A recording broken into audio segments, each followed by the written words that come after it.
안녕하세요. 오늘은 5학년 1학기 2단원 마지막 시간입니다. 약수와 배수를 활용하여 문제를 해결해 보도록 하겠습니다. 활동 1. 약수를 활용한 문제를 해결하기. 그림을 보며 문제를 파악해 봅시다. 가로가 32cm, 세로가 24cm인 직사각형의 모양의 종이를 크기가 같은 정사각형 모양의 스티커로 남는 부분 없이 붙이려고 한다. 가장 큰 정사각형 모양의 스티커로 직사각형을 채우려면 정사각형 스티커의 한 변의 길이는 몇 cm가 되어야 하나요? 라는 문제입니다. 문제를 보면 가로가 32cm라고 했죠. 이쪽 부분이 32cm가 됩니다. 그리고 세로가 24cm라고 했어요. 24cm가 되겠죠? 이런 직사각형의 모양의 종이를 크기가 같은 정사각형 모양의 스티커로 붙이려고 한다. 정사각형 모양이죠, 스티커는. 그런데 가장 큰 정사각형 모양의 스티커로 직사각형을 채우려고 한대요. 이때 가장 큰 정사각형 모양의 한 변의 길이를 물어보는 문제입니다. 정사각형은 어떤 특징이 있나요? 그렇죠. 네 변의 길이가 모두 같습니다. 네 변의 길이가 같은 정사각형으로 그림과 같이 스티커를 붙인다는 뜻이에요. 작은 스티커로 붙일 수도 있지만 가장 큰 정사각형의 모양의 스티커로 직사각형을 채울 때 그 정사각형의 한 변의 길이가 얼마인지 묻는 문제입니다. 문제를 해결하기 위해서는 32와 24를 동시에 나눌 수 있는 가장 큰 수를 찾는 것이 중요합니다. 선생님이 앞에서 문제를 설명한 걸 듣고 벌써 눈치챈 친구들도 있겠지만요. 이 문제를 해결하기 위해서는 가장 큰 정사각형의 한 변의 길이니까요. 최대 공약수가 필요합니다. 32와 24의 최대 공약수를 구하면 가장 큰 정사각형 모양의 스티커의 한 변의 길이를 알 수 있습니다. 32와 24의 최대 공약수를 구하기 위해서는 똑같이 나눠주는 수를 찾아보면 되겠죠. 둘 다 짝수니까 먼저 2로 나눠볼까요? 16, 12가 됩니다. 또 짝수니까요.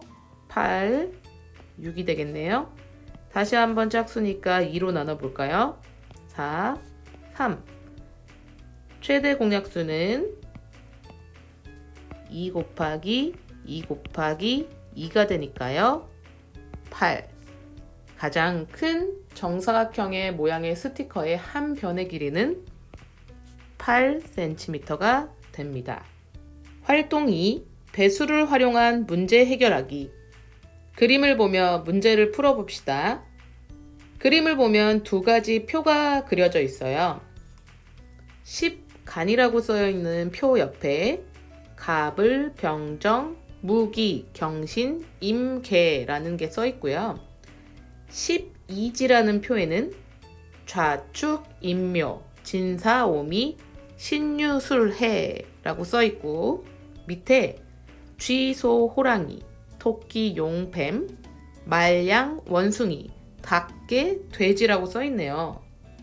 도대체 이 표는 뭐야? 이렇게 생각되죠? 이 표는 10간 12지라고 하는 건데요. 이 표를 이용해서 2030년에 해 이름을 알아맞추는 것이 문제예요.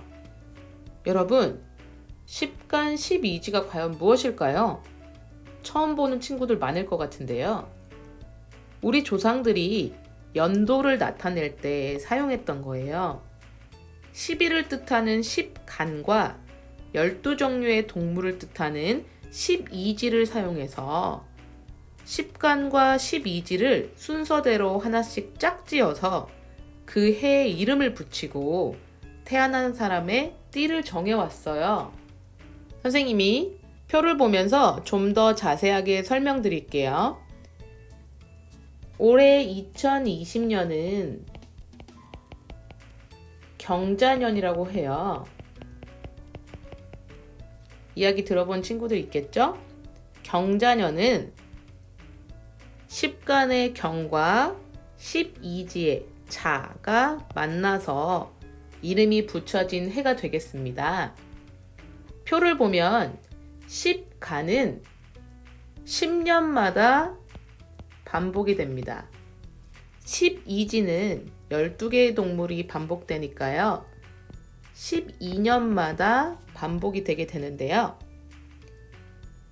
예를 들어서 2018년 같은 경우에 지금 2020년이 경자년이었잖아요. 그럼 2018년은 두 칸 뒤로 가서 무, 그 다음에 자도 두 칸 뒤로 가서 술 해서 2018년 평창 동계올림픽이 열린 2018년은 무술년이었어요. 동계올림픽은 이름이 뭔지, 그 해가 이름이 뭔지 한번 따져볼까요? 2020년에 경이었으니까요. 2022년에는 두 칸 더 앞으로 가야겠죠? 임이 되겠죠. 그 다음에 2020년에 자였잖아요. 그래서 2년 더 앞으로 가면 인이 됩니다. 그래서 임인년 해서 2022년은 이민년이 됩니다. 자, 2022년은 이민년인 걸 우리가 알았죠? 임인년. 여기가 2022년이었어요. 여러분, 해 이름을 정할 때 오른쪽으로 가면서 해가 더 더해진다고 생각하면 됩니다. 그래서 우리가 최종적으로 문제에서 알고 싶은 것은 2030년은 도대체 무슨 해야? 이거거든요. 그러면 2030년을 한번 따져봅시다. 2023년은 개로 시작하겠고요. 2024년은 갑으로 시작하겠네요. 이렇게 해서 6칸을 오른쪽으로 더 가면 되겠어요. 그죠? 25년, 26년, 27년, 28년, 29년, 30년. 그죠? 2030년. 그럼 아까 이민년이 2022년이었잖아요. 마찬가지로 8칸을 오른쪽으로 가면 되겠습니다. 23, 24, 25, 26, 27, 28, 29, 30. 2030년이 되겠습니다.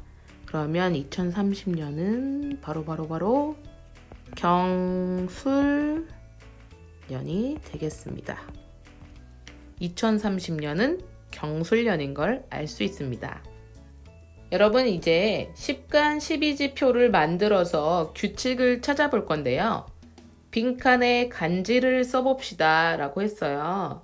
이 간지라고 하는 건요, 10간과 12지를 조합한 것을 간지라고 합니다. 이 갑자라고 하는 것은 10간의 갑과 12지의 자가 만나서 갑자가 된 거고요. 두 번째 을축은 10간의 을과 12지의 축, 병인, 정묘, 무진, 기사, 경호, 신미, 임신, 계유, 갑술, 을해 이렇게 만나게 되는 거예요. 그래서 여러분도 선생님처럼 이 표를 펴놓고 나머지 빈칸에 표를 한번 완성해 보도록 해보세요. 선생님하고 지금부터 빈칸에 간지를 써서 표를 완성해 보도록 하겠습니다. 여러분은 10간 12지 표를 옆에 펴놓고 하면 더 이해가 잘 될 것 같아요. 지금 경자, 신축 쭉 해서 신해까지 끝났거든요. 신 다음에 어떤 게 와야 될까요? 그렇죠. 임자가 와야 될 거예요. 그 다음 개, 축, 그 다음 갑, 인,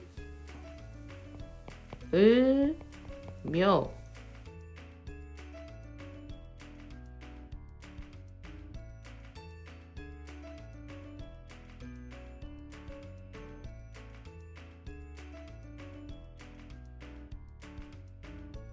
맨 윗줄과 같은 내용이 아랫줄에 반복되는 걸 볼 수 있네요. 10간 12지표에서 규칙을 찾아볼 건데요. 간지는 10간과 12지를 합한 것을 간지라고 말합니다. 갑자, 을축 이런 것이 간지가 되겠죠? 갑자, 을축, 병인, 정묘 쭉 나가다가 다시 갑자가 나왔잖아요. 반복되는 부분이 있어요. 몇 칸 만에 갑자가 다시 나왔나요? 하나, 둘, 셋, 넷, 다섯, 여섯, 일곱, 여덟, 아홉, 열, 열하나, 열둘. 한 줄이 12칸이에요. 그렇죠. 12개가 5줄 있으니까 12 곱하기 5는 60. 그래서 간지는 60년마다 반복됩니다. 갑자년이 있었으면 60년 후에 갑자년이 다시 돌아온다는 뜻입니다. 아까 선생님이 2020년은 무슨 년이라고 말했죠? 그렇죠. 경자년이라고 말했어요. 그러면 2080년에 다시 경자년이 돌아온다는 이야기입니다. 재밌죠? 여러분, 간지가 몇 년마다 반복되는지 해 이름을 다 쓰지 않고 구할 수 있는 방법은 없을까요? 그렇죠. 최소 공배수를 활용하면 우리가 그 많은 해의 이름을 다 써보지 않아도 이 해의 이름이 얼마에 한 번씩 반복되는지 쉽게 구할 수 있어요. 문제를 한번 풀어볼까요? 10간과 12지가 만나서 간지가 되잖아요. 이 간지가 해의 이름이 되는데요. 10간은 10년마다 반복되고 12지는 12년마다 반복되니까요. 이 둘의 최소 공배수를 구하면 10간 12지가 반복되는 주기를 알 수 있습니다.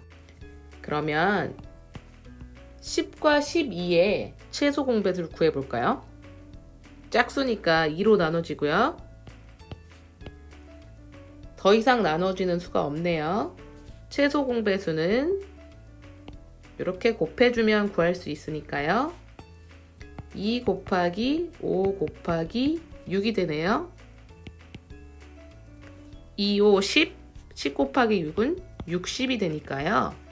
10간 12지는 60년마다 반복되는구나 라는 걸 확인할 수 있습니다. 그럼 우리가 저렇게 표를 다 쓰지 않아도 60년마다 반복된다는 걸 쉽게 구할 수 있습니다. 자, 여기서 문제를 한번 살펴볼까요? 할아버지께서 태어나신 해가 무술년이다. 내가 태어난 해가 무술년이에요. 그럼 할아버지와 나의 나이 차이는 얼마가 되는 걸까요? 아까 선생님이 말해줬죠? 같은 이름의 해가 돌아오려면 몇 년이 걸린다고 했죠? 맞습니다. 60년이 걸려요. 그죠? 60살이 차이가 나는 겁니다. 할아버지하고 나는 60살이 차이가 난다. 이번에는 10간 12지표에서 규칙을 한번 찾아볼까요? 선생님이 찾은 규칙은 10간의 세로는 간의 차이가 2씩 납니다 였어요.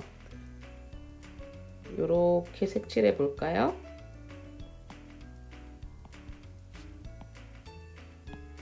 규칙성이 보이나요?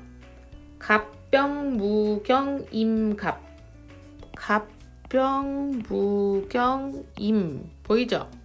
이렇게 한 칸, 두 칸씩 차이 나는 규칙성이 있네요. 여기도 을정기신개을 을정기신개을 이렇게 나가잖아요. 그래서 10간 12지표에서 10간의 세로는 간의 차이가 2씩 나는 걸 확인할 수 있습니다. 선생님이 찾은 두 번째 규칙 알려드릴게요. 12지, 이번에는 간지에서 12지 부분을 한번 봐보세요. 뒷부분이에요. 보이죠? 맞아요. 보이죠? 자자자자자. 자가 뭐였죠? 쥐죠. 그죠? 그 다음 축축축축축. 축이 뭐였죠? 소를 말합니다. 그래서 12지의 세로는 같은 지가 반복됩니다. 10간 12지표를 우리가 이렇게 만들어 봤으니까요. 집에서 여러분만의 새로운 규칙을 찾아보는 건 어떨까요? 오늘은 약수와 배수를 활용해서 여러 가지 문제를 풀어보았습니다. 다음 시간에는 3단원, 규칙화 대응, 두 양 사이의 관계를 알아보도록 하겠습니다. 다음 시간에 또 만나요.